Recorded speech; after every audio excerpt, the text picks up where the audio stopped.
Bonjour à tous et à toutes, bienvenue sur notre chaîne Ressources-toi Normandie. Aujourd'hui, nous accueillons Corinne. Bonjour Corinne. Bonjour Tiffaine. Est-ce que tu peux nous présenter tes activités en quelques mots? Oui, alors en quelques mots, on va réduire ça à une expression. Je suis accompagnatrice et facilitatrice vers le changement. Oh, très bien. C'est beau. Ouais, c'est chouette. Et alors, j'imagine que tu as plein d'outils dans ta boîte à outils. Exactement. En fait, comme bon nombre de personnes, c'est très difficile de mettre un mot.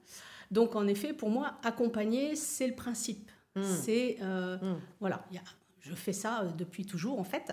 Ouais. Et comme tu le dis, j'ai plein d'outils qui servent pour différents propos. Alors, c'est quoi tes outils?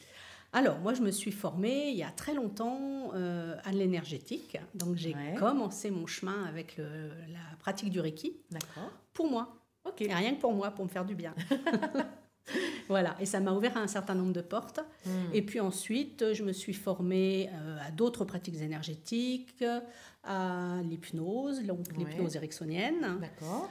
Et de fil en aiguille, avec d'autres praticiens qui ont mis au point des dérivés de l'hypnose, du tapping, de l'EFT, de la DTMA. Voilà, il y a vraiment tout un ensemble de techniques qui vont être du jargon peut-être pour certains qui vont nous découvrir, mais qui permettent en fait de dégainer le bon outil pour on va dire la problématique rencontrée.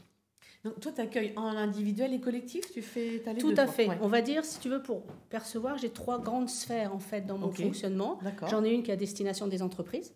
Voilà, donc celle-là, on ne va pas en parler aujourd'hui. Bah, tu peux, tu t'as envie. C'est on verra tout à l'heure, on va voir en fonction du timing. D'accord. Et surtout, dans l'autre sphère, il y a 2 volets aussi. Il y a une partie, j'accompagne sur une orientation professionnelle. D'accord. Donc, il va être vraiment... J'en ai ras-le-bol de mon boulot, j'en peux plus, ou je ne m'y retrouve pas, etc. Donc on va pouvoir échanger soit de manière très formelle par le biais de bilan de compétences, et là on est dans le cadre de la formation réglementée, soit j'accompagne en individuel, voilà, en fonction du besoin. Donc il y a vraiment cette partie-là. Et puis il y a l'autre partie qui est l'accompagnement individuel ou collectif sur tous les problèmes, on va dire, que tu peux rencontrer. Mais oui. J'ai envie de dire, tu viens avec... j'ai souvent la tendance à dire, tu viens avec ta pelote de laine. Tu vois bien le truc là, en plus où... T'as plein de bouts, mais qui sortent comme ça, tu sais. Ils sortent et tu sais pas d'où ça vient, où ça va, ça fait des nœuds. Et moi, ce que j'aime bien, c'est de dire aux gens, vous venez avec ça, vous me déposez ça sur le bureau, ou pas de bureau, parce que je travaille pas forcément avec un bureau, ou face à un bureau. Et puis, on voit ce qui se passe. Voilà. On démêle tranquillement. On démêle, et... Par séance, on peut n'en faire qu'une pour appréhender un souci immédiat qui doit être réglé tout de suite. Mais donc, par séance, il y a un objectif défini et on avancera petit à petit. Donc, ces personnes, quand tu dis qu'ont un problème, plutôt un mal-être ou une difficulté relationnelle ou une situation compliquée, mais pas, par exemple, les mots physiques, non, c'est quelqu'un plutôt qui va venir avec... disons que le mal physique est un super révélateur d'autre chose. Oui, le maladie, c'est ça. Donc, en fait, il y a des personnes qui viennent parce qu'ils n'arrivent plus à dormir. Il y a des personnes parce qu'ils ont toujours mal quelque part. Mais en effet, ça peut être, j'ai la trouille des araignées et j'habite à la campagne, c'est assez embêtant, je suis maraîchère, etc. Tu peux faire quelque chose, c'est sûr. Tu vois. Ça peut être... j'ai peur de l'avion. J'ai peur de l'avion. Ça peut être, je suis... une hyper angoissée, j'ai toujours été comme ça. Bon, le toujours... Ou les gens très mélancoliques ou quand toujours une tristesse en eux, quand ils disent c'est très longtemps que je me sens triste, des choses comme ça. Des choses comme ça. Et puis, il peut y avoir des choses très concrètes comme je dois me mettre en action. Il faut que j'aille chercher du boulot. Je pense là tout de suite à un jeune homme que j'accompagne qui a fait des études très brillantes et qui là maintenant est au point mort parce qu'un certain nombre de choses dans son fonctionnement l'empêchent de. Voilà, donc on y va petit à petit. C'est sur l'aspect, comme tu disais, bilan de compétences. Il y a cet aspect-là, et il y a des angoisses phénoménales, il y a des troubles particuliers. Alors là, c'est en accompagnement plutôt émotionnel, tu vois. Ok. Qu'est-ce que... Alors, en fait, toi, de ce que j'entends, c'est que tu t'es formé un peu toute ta vie. Ouais, j'aime ça. J'ai souvent tendance à dire, surtout depuis que j'ai quitté la formation obligatoire originelle, tu vois. D'accord. Qu'on appelle l'école. L'école, le lycée, tout ça, Ouais. J'ai eu d'autres vies avant, bien sûr. J'ai surtout envie d'apprendre tout le temps. C'est cette curiosité. Oui, et en fait, je pourrais dire, je pourrais faire que ça. Ouais. Mais il y a un moment, j'ai remarqué que quand on aime l'humain et qu'on a envie d'être dans l'accompagnement, on a aussi cette curiosité d'apprendre et de rechercher, ça va ensemble, j'ai remarqué.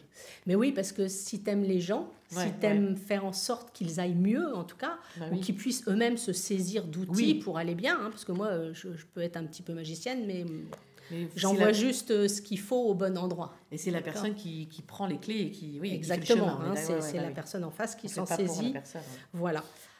Donc, automatiquement, c'est dire tiens, j'ai rencontré telle difficulté une fois, ou finalement, je n'ai pas réussi à donner la bonne compréhension, ou j'aurais eu besoin d'un outil différent parce que cette personne fonctionne autrement. Et ben là, du coup, ça fait ping, ça allume une autre lumière, et puis les rencontres, et puis les vidéos, et puis tout un tas d'autres éléments qui donnent envie d'aller découvrir. Et découvrir, c'est avant tout essayer sur moi. Oui, c'est d'abord sur toi. Je fais pour moi, parce qu'on n'a jamais fini d'avancer. C'est vrai. Donc je fais sur moi, et si je sens que ça colle à ma manière d'être, à l'individu que je suis, je vois si je transforme, puis que je vais me former, tu vois. Et pour pouvoir après l'utiliser comme outil dans ton accompagnement. Tout à fait, c'est bien ça. Donc en fait, cette recherche intérieure, parce que j'en ai tes pratiques, qu'est-ce que ça a changé à ta vie? Ça a changé que c'est toi que tu découvres, du coup. Mais bien sûr. C'est très égoïste. C'est ça. Mais c'est super égoïste. Et en fait, non, c'est pas égoïste. Justement, j'en joue. C'est ironique, on est d'accord, bien sûr. Ouais, j'en joue parce que justement, notre éducation peut parfois nous amener à dire occupe-toi des autres et regarde pas ton nombril. Sauf que si moi je vais pas bien, je suis pas capable d'accompagner l'autre. Bien sûr. Voilà. Donc c'est un chemin. Je suis vraiment arrivée, je suis tombée dans cette marmite, je pense, toute jeune. J'en suis partie très vite parce que j'ai eu peur d'un certain nombre de choses que je percevais. C'est intéressant. Donc, j'ai tout fermé, j'ai tout remballé. J'ai une culture de commercial, moi, au départ. D'accord. Parce que j'aimais les gens, je voulais aller les rencontrer. Oui, ça va avec. Voilà, il y a plein d'autres trucs qui vont moins avec. Mais c'est sûr. Ça a été ma première démarche, en fait. Et j'ai changé beaucoup d'entreprises, beaucoup de métiers. Et j'entendais, oh là là là là, mais qu'est-ce qu'elle est instable, cette Corinne. Alors non, on n'est pas instable, on est curieux. Mais oui, et on aime la variété, on aime quand ça bouge. Et en effet, comme tu disais tout à l'heure, c'est ce qui m'a permis d'avancer, de comprendre qui je suis. Je continue, c'est jamais fini. Bien sûr. D'apprendre. Et puis, à un moment donné, de dire, ce truc-là, c'est tellement génial que, allez, j'y vais. Non, on sent un appel, c'est-à-dire qu'on sent que ça appelle notre âme, notre essence, notre source intérieure, quoi. Oui, voilà, c'est ça. Alors, c'est ce qui est chouette dans ce que tu dis, c'est qu'avec certaines personnes, je vais vraiment pouvoir parler avec un langage très langage de lumière, le langage de l'âme, de l'âme, la spiritualité. Et ça, c'est je suis un peu comme un poisson dans l'eau, ça j'aime bien. Et puis avec d'autres, on va être sur des choses beaucoup plus formelles, beaucoup plus cartésiennes, mais ce qui fonctionne aussi très très bien. Donc ce qui est beau, c'est de s'adapter à la personne en face. Ces deux champs lexical.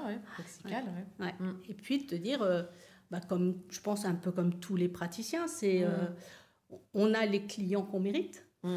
Pour d'autres, c'est les patients, etc. On a les gens à qui on correspond. Oui, c'est ce que j'allais dire. Que vibratoirement, il y a quelque chose qui s'harmonise. Je suis d'accord avec toi. C'est vibratoire, en fait. Exactement. Quand les gens viennent te voir, bien sûr que tu as ta caisse à outils, mais c'est toi qu'on vient voir. Exactement, oui. Je ne sais pas faire autrement que faire du Corinne. Voilà, c'est ça. Et alors du coup, Corinne, parce que tout ce parcours-là, est-ce qu'il y a eu qu'est-ce que ça a changé à ta vie, tout ça? Tout. Tout.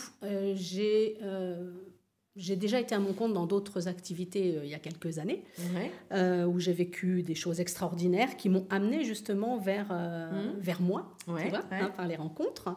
Et puis, un changement de vie radical suite à un traumatisme perso. Et en fait, à un moment donné, je me dis, pour sauver ma peau, je n'ai pas le choix, il faut que je prenne soin de moi. Et j'ai jonglé pendant assez longtemps entre un métier de formatrice, que je continue quand même, mais pareil, en indépendante, avec mon activité d'énergéticienne, puis d'hypnothérapeute, etc. Et à un moment donné, donc j'étais sur Caen, je vivais à Caen depuis que j'étais gamine, avec une amie, et on se dit toutes les deux, mais c'est complètement délirant. On a besoin de se connecter à la nature. On a besoin d'être ancré. On est aussi liés au chamanisme toutes les deux. Qu'est-ce qu'on fout dans du béton dans des immeubles où moi je venais de déménager, il y avait des arbres qui faisaient 30 cm de haut, c'était un truc tout neuf, etc. Et donc le choix s'est fait, après réflexion bien sûr, de quitter Caen et de venir s'installer dans la Manche, au milieu de presque nulle part, dans un joli village qui s'appelle La Baleine. Voilà. Et donc ça a été un énorme changement de vie. C'est un choix que tu as fait. Exactement. Donc vraiment, parce qu'en plus, tu as écouté vraiment ton besoin intrinsèque, enfin vraiment quelque chose que... Oui. Voilà, je suis comme ça, donc il faut que mon environnement me ressemble. Je ne peux pas me dire je suis comme ça, puis comme tu dis, me retrouver autour du béton alors que ça... J'ai essayé pendant un certain temps, puisque même en venant vivre ici, je continuais à travailler à Caen. Donc j'allais tous les jours, je faisais la route. Et puis au bout d'un moment, il se passe ce qui se passe souvent, burn-out. C'est ça. Allez, deuxième effet qui se coule.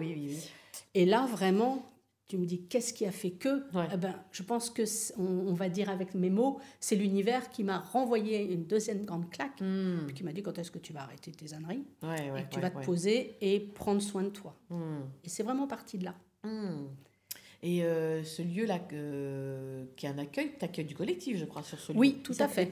C'est comment son nom? Alors, le nom, c'est Sous l'aile de la chouette. Ah voilà, Sous l'aile de la chouette. Voilà. Où je suis associée avec une amie, donc Isabelle Vauvarin. Ok. Et c'est un lieu où tu fais des accueils collectifs, il me semble. Voilà, on fait du collectif, on fait de l'individuel aussi. D'accord. Mais en effet, on organise soit des ateliers, soit des soirées, soit des stages complets sur 2 ou 3 jours, suivant les thématiques abordées, et où on accueille aussi des collègues, thérapeutes, praticiens, etc. Voilà. Ok. Et donc, tout ça, on retrouve ça, toute ton actualité sur ton site, j'imagine? Eh bien non, figure-toi, il n'existe pas encore. Ah voilà, donc... Je me suis rendu compte que je savais faire des sites pour les autres. Tiens, donc pour moi pas du tout. Donc je travaille ça avec une copine, donc ça va, collègues. Ça va venir. C'est pour bientôt.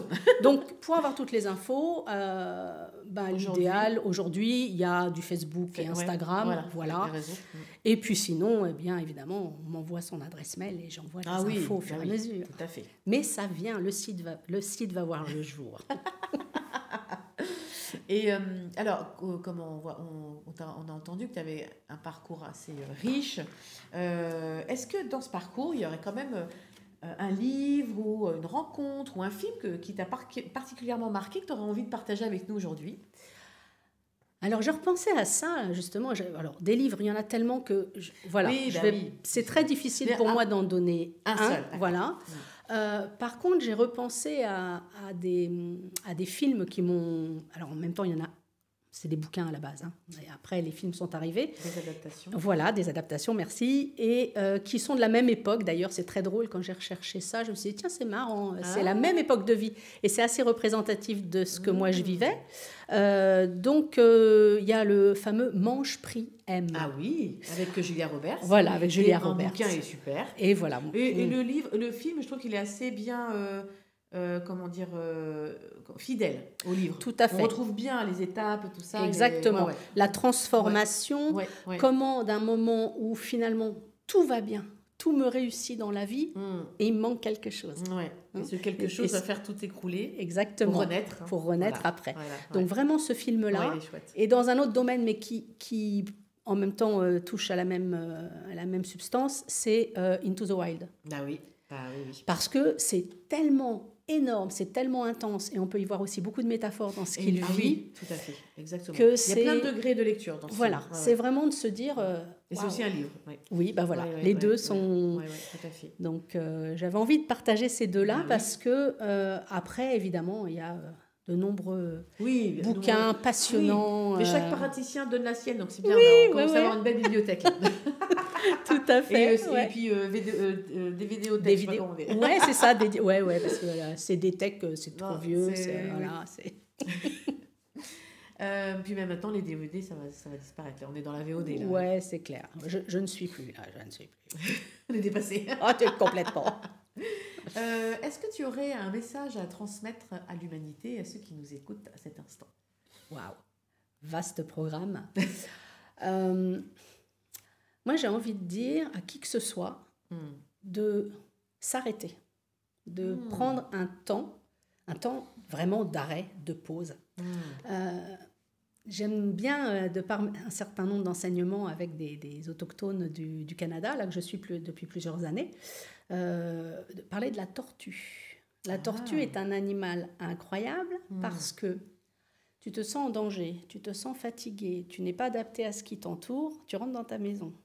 Donc tu rentres tes pattes, tu rentres la tête, tu te mets à l'abri et tu prends soin de toi. Et t'attends que ça passe.